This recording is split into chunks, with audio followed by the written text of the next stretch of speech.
Hi, guys. We are back for the end of The Tempest Blade, the final book in the Bridge Kingdom series. We finished the whole thing. We just finished chapter 76 through the end of this book. We're going to talk about literally everything. If you haven't read any of these books, and I guess you want to know how they end, this is the place for you. We're going to spoil all of it. I just need to kick things off and say that from start to finish, I absolutely loved this series. Like, I think that the thing that made me the saddest at the end was just that it was the end. I was like, oh my goodness. We went all the way from the very beginning of Aaron and Laura's story, all the way to the end, the epilogue. And I don't want to get like too into that right now, but like, I loved it. I absolutely, like, from beginning to end, thought that it was a fantastic journey. And I'm so glad that you guys have been on it with us. I can't wait to jump right in. Is there anything in particular that you guys just need to like scream about, discuss, pick apart, celebrate? Were you happy that at the end they talked about the magic? I was so happy about that. And like we brought up the whole like what is the bridge made of and like the bridge stone and like are we going to get an answer at the end? And I thought that it was like beautiful that through the whole series like magic was just sort of something that was like a mysterious force in the background. I still believe that magic is real in this book. Like the Cardifians and like all of the prophecies that they came up with and just like and how they I think they all like kind of came true, the ones that Calithra came up with. So I absolutely loved it. I thought it was great. I thought literally I read that paragraph and I was like, "Oh, Brooke's gonna be happy. Look at them saying, yeah, there's magic." There are magical forces that, from like a civilization, maybe gods from way back when. And I was like, yes, this is perfect. I absolutely loved it. Um, Yeah, I did really like the way that the prophecies played in this too, because it was like I felt like it wasn't like too overdone. It wasn't like, yes, it's magic, yes, this is real, but it was just like everything sort of did come to pass that Calithra thought would happen. Like Lestara, she was queen. She had a lot of power. And then Ronan saying she didn't say how long you would have the power. And even like down to her prophecy about Anna not being queen. Like I thought that was really cool how that played out with like her being regent or yeah, regent, I guess a female is queen regent. But yeah, like I really liked that undercurrent through the whole story. Yeah. Any other part in particular? Did I'm anyone mad that Carlo was really dead. I just felt He so is. underwhelming. And then it literally Yeah. just like rounded into, oh surprise, Nina's back and she's queen now and we're buds. Yeah, I was at peace with the fact that Carlo was dead because it was definitely like a bit of a stretch that we were like, maybe he's alive. So I was like okay with that. I did feel like Nina got like swept under the rug a little bit. They were like not mentioning her for a while and then like, where's Nina? And it's like, it's fine, don't worry. And then all of a sudden we find out like Nina is super like into Ithacana and was like, they treated me super well, so I'm gonna help defend them. And like I didn't hate it, but I was like, okay. Okay. I also kind of thought more was gonna come with Katarina, where like it's Karis's POV and he's like, I don't trust her, like she's up to something, like there's something going on. And then there wasn't anything going on. I was like, You mean boo. like when she whispered all of the secrets into Will's ear? Yeah. I mean, I think she went out with a bang, I personally. mean, Like I thought that was pretty cool. she did, but like Karis was so much like, I don't trust her, like wouldn't go up to her if it were me. And then like it was just underwhelming. I don't know. She didn't do much. She just whispered to Will the truth. I think it was like built up really well though. Like I liked that drama and the suspense between her and Alexandra, because we didn't know which way it was gonna go. We thought they were gonna, or like are they teaming up? Are they working against each other? Um, but then the fact that they both get beheaded. Another person that died really quick. It's all they deserved. Yeah. I don't know, like, 'cause I didn't feel like either of their deaths were rushed. Maybe because we've been dealing with them for, like, 2 full books, and I was like, "This needs to happen. They need to die." Um, I really liked how, not for a single second did I know what was going to happen. Like, through to the epilogue, I had no idea, like, when Alexandra, like, betrayed not Calithra, but not Calithra. We're talking Katerina, too many people with the same letter that their name starts with. When she betrayed Katerina and then Katerina just, like, ended up there, I thought maybe they've got, like, a final plan, but then, like, seeing that Alex was nervous, I was like, "Oh, clearly no," but also, is Alex, like, is she acting? I never knew who I could trust unless it was like a POV character. I was like, I have no idea what people are trying to get at, especially Lestara. Like, thinking back to when we first met Lestara, I would have never, like, it would not have been on my bingo board for her to be like the ultimate villain. Like, I would not have pegged that for a second. And I never forgave her for what she did in Vencia, but I kept like feeling kind of bad for her and like how Will was treating her and like how her dad and her mom treated her. And then, you know, feeling like maybe she is going to try to like be a good person, and then she was just like real bad. Like, she just it was so unpredictable, and I loved that. Yeah, like, when James was talking to her, I was like, "Oh, maybe she is gonna have a little redemption arc here."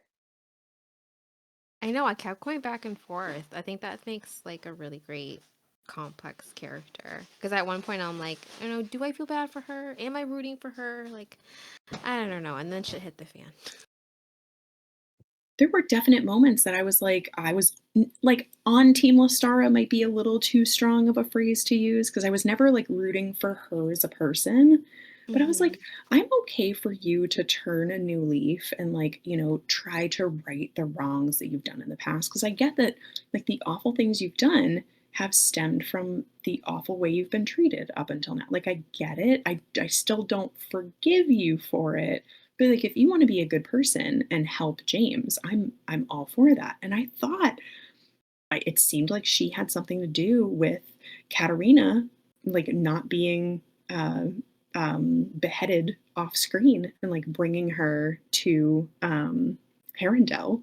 So I was like, okay, maybe Lestar's got something working in the background, and like she did. It wasn't good. I think the thing for me, like when I was like, nope, no more Lestara trying to be a good person, was when they kept talking about how she was holding her baby and just like didn't care one bit. And I'm like, okay, not everyone is supposed to be a parent, but like that is your child. You literally just birthed them like today.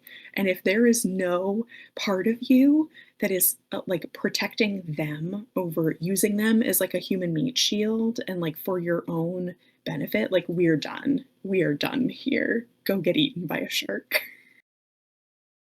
A part of me was still hoping it was like a fake belly. But then all of a sudden, I didn't realize like how quickly the book went because all of a sudden she's like delivering, like she's Yeah. in labor. I was like, okay, so I guess it's really not a fake baby.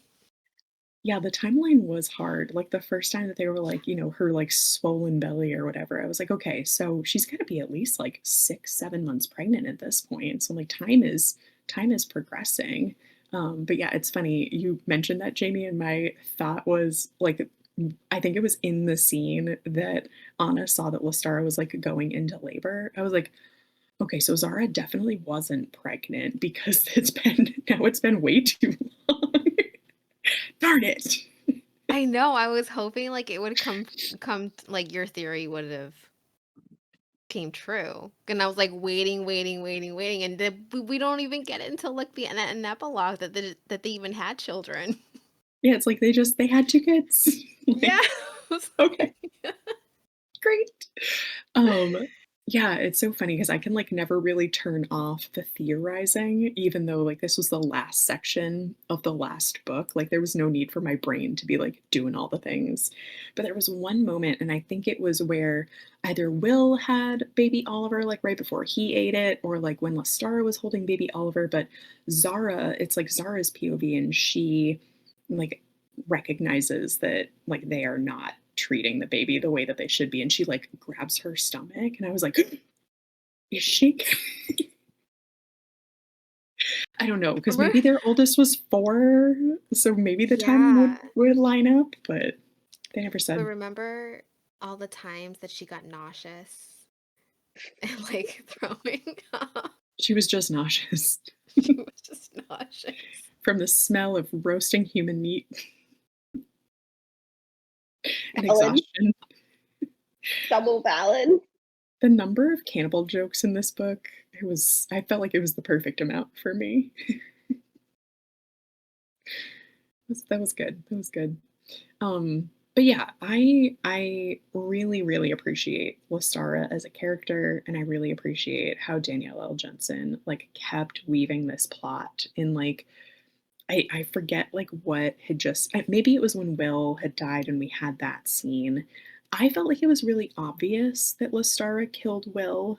And like I know she didn't poison him in that moment. Like we find out that it was in the night before she like poisoned him with the gloves. I felt like from her reaction of really having no reaction about like, oh no, the love of my life is dead. I thought it was obvious to everyone else. So I'm thinking like, oh, like what are we going to do with the rest of this book? Like all of it's going to be tied up and then it wasn't and I still had no idea what was coming. I was like, we've got 10 more chapters. What are we doing with all of this space and this Giant book? battle scene. Giant battle scenes. Big battle scene. Going down the river, blowing up bridges, escaping people. Leah? R.I.P. Leah.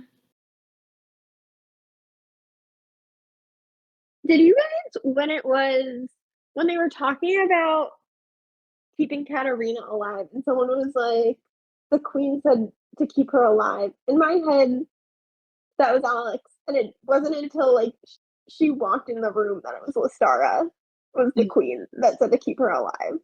That one yes. really got me. I was The like, what number is of Alex times that they doing? did that. Yeah. It was very funny. The number of times that people would be like, you know, the queen. And even I think like Will did it one time where he was like, oh yeah, my mom. And they were like, no, not your mom, your wife. Weirdo. Oh my god. What a mama's boy. I can't believe he covered for his mom. Like, I do believe that he covered for his mom, but it was just so. It was so Will. Yeah, So Will. And I'm glad it wasn't him that killed his dad. true. Oh, yeah, I guess we have to go back and say it was Georgie. Sorry for the Yeah, hot take. We thought it was Will. didn't you both think it was Will? Yeah, for sure. Absolutely. Yeah. I I think I felt like still it thought was it was George or Carlo at one point. Mhm. yeah, no, like Danielle did a great job of really, like, I thought really subtly setting up Will. Like, I didn't think it was, you know, so overhanded that, you know, it was clear that it wasn't Will. Like, I thought Will really could have done it. But no, it was Georgie. Like, the minute that James started divulging all of his secrets to Georgie, Yeah, his childhood friend, I was like, oh no. that entire section, I was like, James, stop. There's no way this ends well. Georgie's a bad. There was a second where Georgie was like, oh, that's awful. Like, yeah, we have to do something. I was like, is Georgie gonna be okay? Did you guys buy that Georgie was in love with Ginny? Because I didn't really buy it.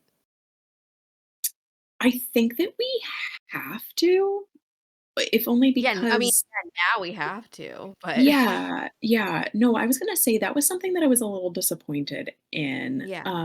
is that I because no other answer was given to us for Georgie's, like, complete insanity, like, absolute Mhm, insanity.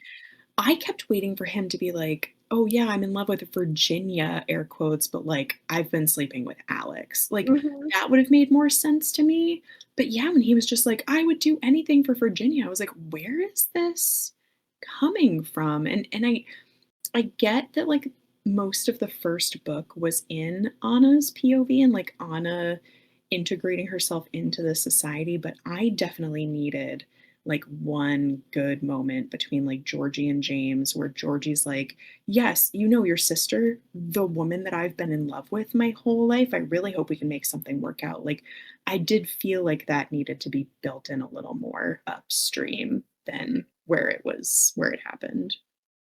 I also just feel like it was a little bit murky because then it was very much like, "Oh, I did this because I love Virginia," and then she's like, "You couldn't have loved me if I was a bastard," and he was like, "Well," and then he, like, flip-flopped, but then he loved her enough to turn himself in and essentially sign himself up to die. I I didn't take him as, like, being wishy-washy on the, like, bastard legitimacy piece. I took it as, like, your mom convinced me that, like, to keep you safe, we had to do like, for your best interest. So I do believe that, and I think if we had really felt like Georgie was absolutely infatuated with Virginia, it would have made way more sense. But yeah, it just it kinda came out of the blue for me that I kept being like, "You actually like her? Because I know she's obsessed with you." Like, that Right. that was done well in Mhm. book 5, but I was like, Mhm. "Are you do you even wanna be marrying her?" And then apparently, yeah, he wants nothing more than to marry her. Yeah, I think that's part of the reason too, because that I didn't really like Virginia, so I didn't Mm. really care what happened to her love life because I wasn't as invested. I did like her little, like, rendezvous with Karis. I thought that was cute where she was like, "You're trying to seduce me?" And he was like, "No." And she was like, "Okay, good." When he went to talk to her. Yeah. Yeah. I think Chris she got just better as the story yeah. went on and, like, realized what was going on around her. Yeah, and there was that one line that she said where she was like, "Oh, I was making things extra, like, awful for Anna because I thought that Anna had, like, bad intentions coming into the situation." So it's like, there's that, and then there's, like, her being really racist about Cardiffians and just, like, being really cruel. I'm like, "Okay, I can chalk this up to like a teenager that can learn some lessons and like grow to be a better person." So I also really liked her moment with Karis where we kind of like saw that she's like a little hopeless romantic and he's like, "I hope that you find like the love of your life, the person you're meant to be with." And I do honestly hope that for her because Georgie's gonna be super dead. R.I.P. Georgie. The other thing I didn't get about Georgie being the murderer is, like, why stab him 42 times? Was Alex like, "You need to make it look like a murder of emotion?" Which I feel like that could have just been stated a little because, like, he didn't have a good enough reason to stab him 42 times unless it was part of the setup. Yeah, I totally agree. And again, like I think that if we knew that Georgie was absolutely like obsessed with Virginia and then it was said like that he believed Eddie was trying to, basically throw Virginia in the gutter, like take everything away from her, then I could see him being upset enough to be like, "You can't hurt the person that I love." But yeah, that part just didn't really make a whole lot of sense. R.I.P. Georgie. Virginia, good luck. They we never really heard like where Virginia was going off to. Or no, oh, music school? Was she involved in that or am I forgetting Was what she? part? I thought she was kind of just in Arendelle helping. Just helping out. but also I don't remember. Maybe she was at the music school. I thought that was a Bronwyn I thought that was, yeah, Braun and Taryn Taryn. Yeah, Taryn is like heading the new music school, which I thought was really cute. and Amarin. Braun and Taryn coming back, I was so happy. I was like, thank you for making it make sense when they just like ran off to Maradrina. Like they went and gathered some forces, which was great. That's the closest to emotional I got. When that ship like showed up and it was all of her sisters, I was like, I just love the sisters Avengers assemble moment. Yeah. I think I'm a little disappointed though because I wanted more like Athena. Athena was like the Wraith or the Wrath, right? Mhm. The assassin one. And there was like another sister too, um, that was briefly mentioned, but I wanted more of them. I And agree. they died. Ah. Yeah. And it's like, I get it. I get it. This is a chunky book. Like, this was a big book. So, like, I get that not everything could be in it, but, that would have been nice. It would have been great to have more of the sisters. I did really enjoy like the scenes that we got of the big battle. Like I liked are we going to be able to outrun this super fast ship? Are we going to be able to like hold them off and like bringing some of the shipbreakers like up the cliff so that they wouldn't get taken out. And I really did enjoy those scenes where it was like the will we be able to survive this situation? And like Zara and Karis coming in to save the day too. It's like it was so nice to have everybody just show up to help out, to help at the kind of where it all began.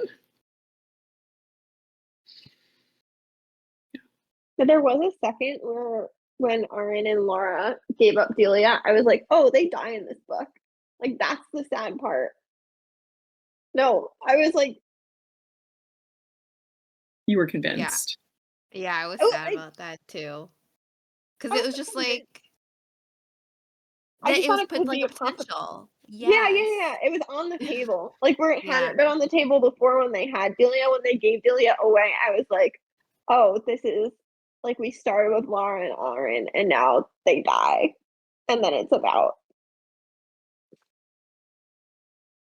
There was never really a specific moment where I was worried for anyone, but I did realize, like, I think halfway through this section, that I had just been assuming that Danielle L. Jensen is like an HEA author because, like, the other books have had HEAs for the characters. And I was like, oh no, we've never like finished one of her series before. Like, we don't know mhm. how she wraps it up. So I was like, there was a little nervousness, but there just didn't ever seem like a real moment where one of the main characters was going to die. Even when Anna was in the water with Lestara, I was like, there's no way. Like, there's no way Anna dies, period. I was like, I don't see how that happens. Like, I could see a world in which maybe James died, but still, that would be such a bummer. Like one of the like two perspective main characters of this book. Nope. I wouldn't have been that upset. I don't think I would have cried. If James was gone, No. He just like no, I never really came around on him. hmm, He was Yeah. fine. I saw like potential, and then when he turned on Anna, it kind of went downhill.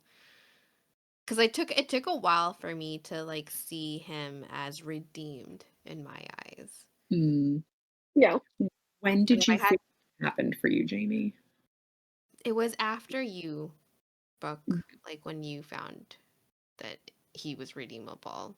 It was like I think it was like his speech to her or something. Like I thought not before he started flirting with her, but like after that. Because I was like, I'm not buying your flirtation. Like, I'm not forgiving you yet. he was Elena did. kind of cute in the epilogue. I thought they had a lot of really cute moments. Like, they did one of my favorite things, which is, like, the really, really cute chit chat, and then they just snuggle and fall asleep. I love a That snuggle was and fall cute. asleep scene. Like, yes, please tell me more about how much you love each other. Um, and, like, he had some, like, such good lines, and, like, I loved that the two of them, kept saying, "I'll find you again, like, in the next life." Like, I love a good "I'll find you again in the next life" line. Um, but yeah, I mean, I think for me, the way that I landed on it was like, and I know I've said this before, I think that they are perfect for each other and they're just not my type of people. So it was like I could watch it and be like, I am so happy for the two of you. I'm rooting for you. Like, you are the only two people that make sense for the other one. But it wasn't like it didn't grab my heart, like especially the way that like Karis and Zara did. And I don't know if it's just because like we did this couple after Karis and Zara, so it was just like a hard like really high bar to then like a lower bar. But yeah, I really enjoyed them. But I think for me, like the best parts of especially this book were like just the whole plot, like all the groups, and then like seeing the other characters. I wasn't in it for the romance. I loved when a Karis chapter came up. Every time it was Karis, I was like, win. And he was so dumb in this book. I was like, I think Karis is a little too dumb for Karis in this book, but like I'll let it go because he wasn't like one of the main perspective characters in this book, He but also gave Fiona away. he did. Boo. Yeah. But she's with Virginia now. Virginia knew. Yeah. Know what my favorite part of this section was though? Dippy coming back. Dippy coming to the rescue. All seemed lost. Everything was going wrong, and then there was Dippy and James James. charges in on Dippy's back, but like all Elena is seeing is Dippy. Yeah. Was it a big moment that James was coming in? Sure. Like, had he just escaped? Sure. But more importantly, Dippy escaped. We all looked at that and thought the same thing. Like, oh my goodness, Dippy is safe. Thank goodness Dippy's here. And I loved how Dippy's story like progressed and ended. It was perfect. Him like, Anna told him go graze, go be wild, and I got really sad when that happened. But then like James went and found him and was like, "You come back here. You are Anna's horse." I also love that he ran away from James. He was like, "You can't catch me, idiot." Definitely the best character in the book, right? No contest, Dippy. Then Yeah, Fiona. yeah. Then Okay, good. Karis. Then right, no, of course. But yeah, so how are we feeling like couples ranking wise? And I think you all know where mine is at. It is definitely Karis, Zara, Laura, Aaron, and then James and Anna. Like, is that where everyone else is at? I agree with that. Yeah, Yeah. that feels correct. But if it was character ranking, Character ranking is still the same for me. I would put Anna before Alara Wow. and James last. Yes. That's the only possible spot for Yeah, James. definitely Yeah. that. Yeah. Karis. I think it's still Karis Laura for me. Karis Laura, For Zara. character ranking, Yeah. oh, I would do Karisara. I would also probably do Karisara. I don't know if it's because I can't pay attention to Zara when Karis is in the room. I have a hard time focusing.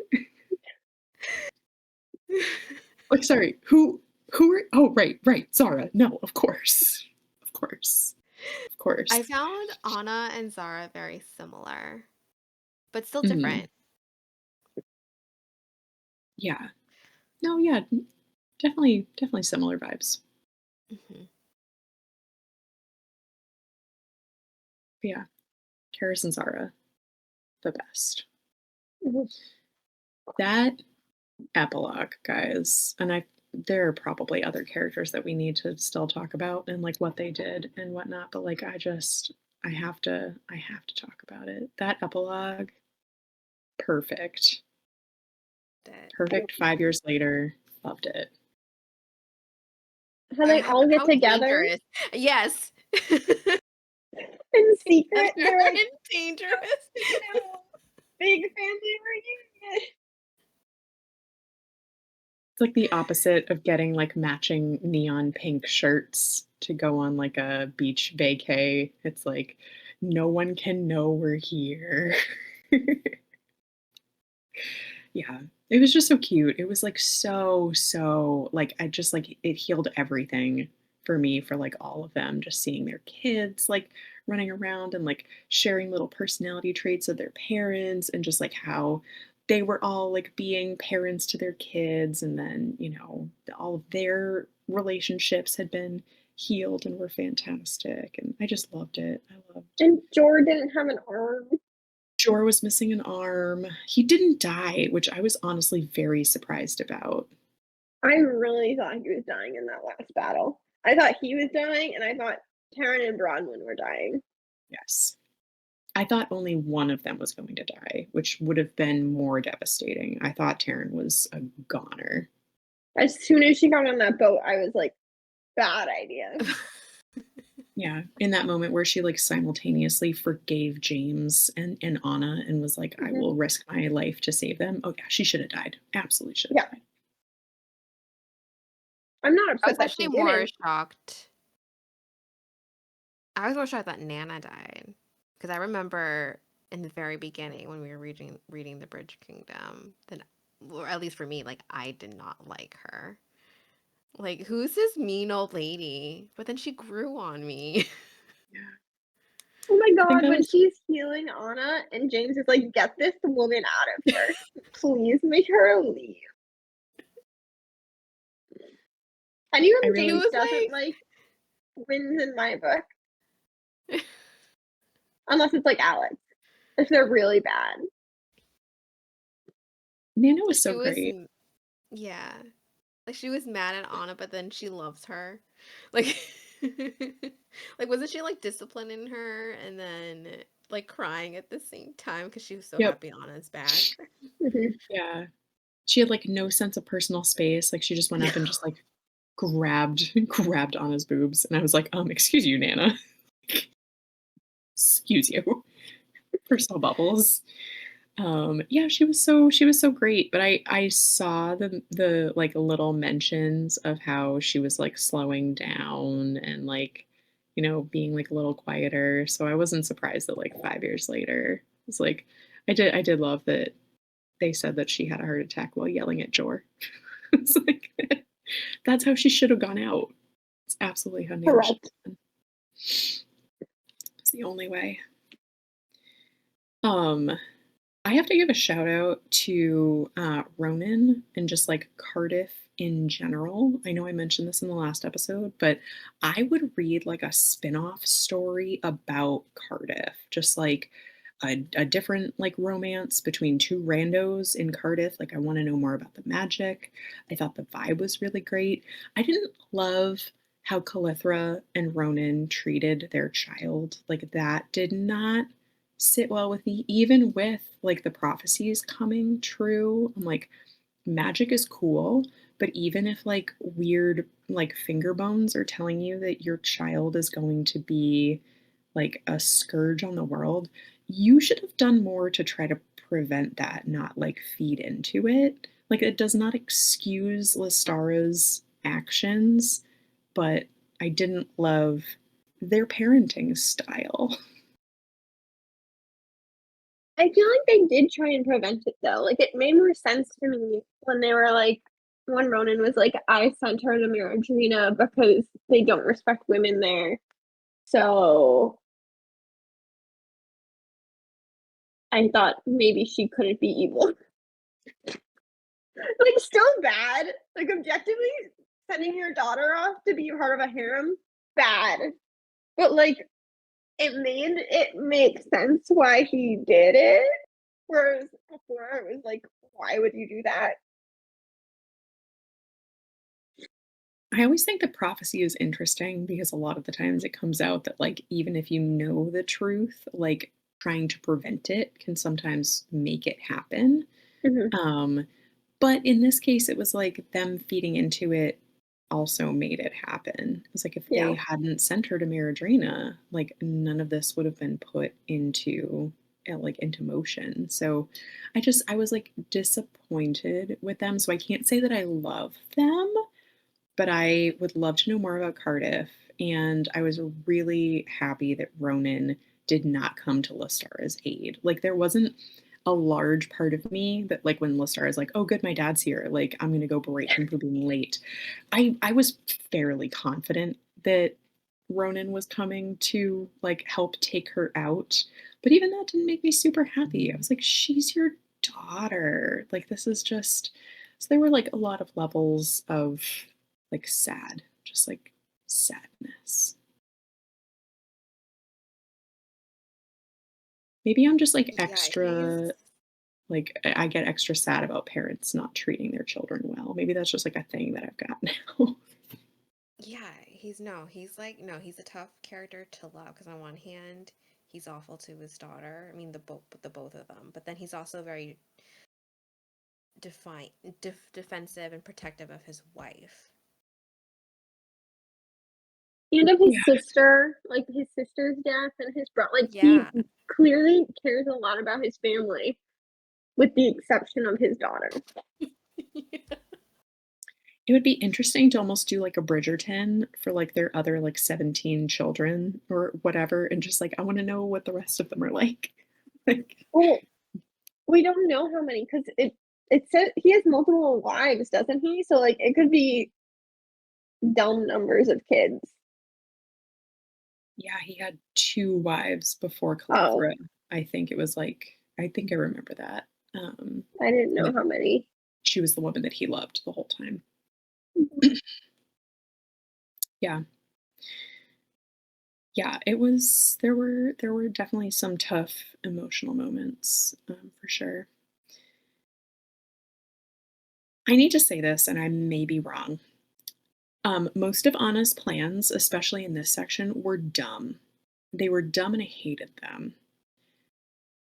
I could understand the last minute decision to go to the gallows if you're like pleading the insanity defense. Like, you just found out that your husband is dead and you're like, well, there's no reason for me to live anymore. So I'm just going to try to use my life in a way that might help people. But like, she made that decision before she found out he was dead, quote unquote. Like, she even admits that to him when he asks. Like, what did she think? Like, when Aaron and James are like, Anna, like, WTF? Like, I was asking the same thing. Anna, WTF? Like, there's no way that Alex and Will were just going to be like, oh yeah, no, we made a promise, so like, don't worry, Ithacana will be okay forever. It's like, that was so stupid. I I mean, don't. I think Will would've, but it's also been established that he does whatever his mom wants, and his mom controls him, and she wouldn't. So it was really, really stupid. I think it was just part of her, like, characterization as, like, self-sacrificing to a fault. Yes. No, I'm not saying bad writing. I just need to yell about, like, Anna being dumb. And, like, I did really appreciate when Aaron was like, You are always trying to, like, make it so that it's your fault and, like, self sacrificing and it's stupid and I hate it and please stop. And I was like, yes, Aaron, I agree. I hate it. See comment from 10 minutes ago where I said, Anna and James are perfect for each other. They're just not my people. They're both dumb. So frustrating. Jamie, do you think I'm being too hard on her? No, I just think, like Elena said, like it's just part of their characterization. Like we had that similar problem with Zara too, where she was so hard on herself, like wanting to protect Falcata and everything. And I feel like Anna's the same way, although more self-sacrificing. Yeah, I didn't like it. Um, yeah, I think the only other thing that I needed to say that I absolutely loved about this was like the minute that Oliver was born and both of his parents were being absolutely awful to him in that moment, I was like, Anna and James need to adopt this baby. Like, I don't know how that's going to happen because I was thinking this like as Will is still alive. I was like, I don't know how we're going to do this, but this baby needs to be with Anna and James. Like that would be perfect. And I just loved that. I loved like their moments with Oliver and James's little subconscious thought in the back of his mind, like before we get to the epilogue where he's like, I hugged my wife and our child. I was just like, stop it. Stop it. I did think that in the epilogue was really cute, like their little bond and their little family. That was a really cute part of the epilogue. Yeah. And like they didn't hide it either, like keeping his heritage like a secret or anything. Like, no, I'm your uncle, and That would be a crazy secret, seeing the fact the yeah, whole game. That's like a whole other book, like growing up, and then all of yeah. a sudden on your like 15th birthday, they're like, well, guess what? You're the king. You're the king. Like, wait, what? My dad did what? My mom did what? Like, yeah, I thought it was really cute. Very, very cute. And like the way that Oliver greeted Aaron, like two kings. And then Aaron was like, you want to go have a rock throwing contest? And he was like, yes, yes, I do. I'm a small child. It was perfect. I loved every minute of the epilogue. It was so perfect. And I have to ask the question, do you think that there will be another Bridge Kingdom series? Because I see how there doesn't need to be one. I have a problem with saying goodbye to things forever. And I just saw how cute it would be to see like 20 years later of like, where are we? Like, how are these like child rulers doing a better job than their parents? How are some of them doing some of the same things that their parents did? And like, what are the issues they're dealing with? And I get that'll probably never happen, but I had the thought in the back of my mind that would be really cute. I'd like it a lot. It would be really cute as like a little standalone like rom-com book, like whoever Oliver ends up with, like one of the other ruler kids, probably. But I feel like unlikely. Like they wrapped it up really, like it was just very happy, and there's not like a villain for a future series unless Carlos still alive. Spoiler alert, Carlos still alive. That would be wicked. I would think that was hilarious. That's Um, true. Like I don't think there was like anything that was left open ended, you know. But Georgie's dead, right? He would be the Not only they one. they said he was going to be executed. They were like, "There's Yeah. no way around us doing that." It was very off screen. Yeah. But to answer your question, I would say never.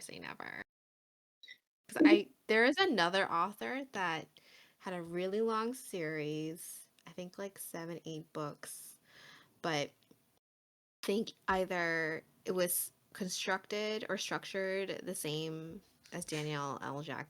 Jensen, where like there's a couple every 2 books. Mm. Um, and this author did something similar to that, and then her next series were based on the children of that first series.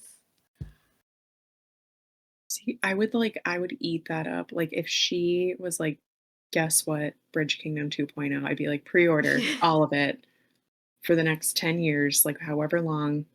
I want them all. Add to cart." Um, because like the kids, even in like the small amount of time we got with them, I was like, I love these characters already.